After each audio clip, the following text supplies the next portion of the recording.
I'm Ben Matthews. I'm a senior lecturer in interaction design. I think something that runs across all my work is understanding design as a social process rather than say an individual creative one. It's something that people do together and need to do together for technologies to work. So we got a grant to look at designing mobile and wearable technologies to support high tempo work.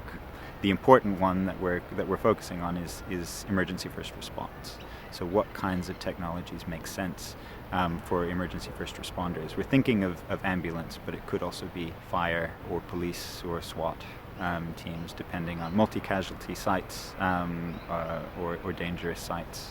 A lot of the challenges in situations like that are having the right information available at the right times in the right contexts for the people who are trying to deliver services.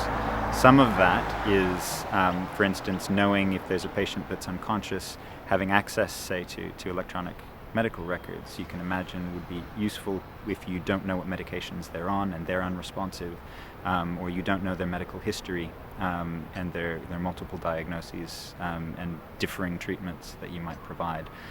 So what we're doing in this particular project is we're investigating what those informational communication, coordination difficulties are, what the real challenges are in that context. And it's a pretty intense kind of context of use in order to try to work out what technologies are least likely to get in the way of people doing the job that they need to do.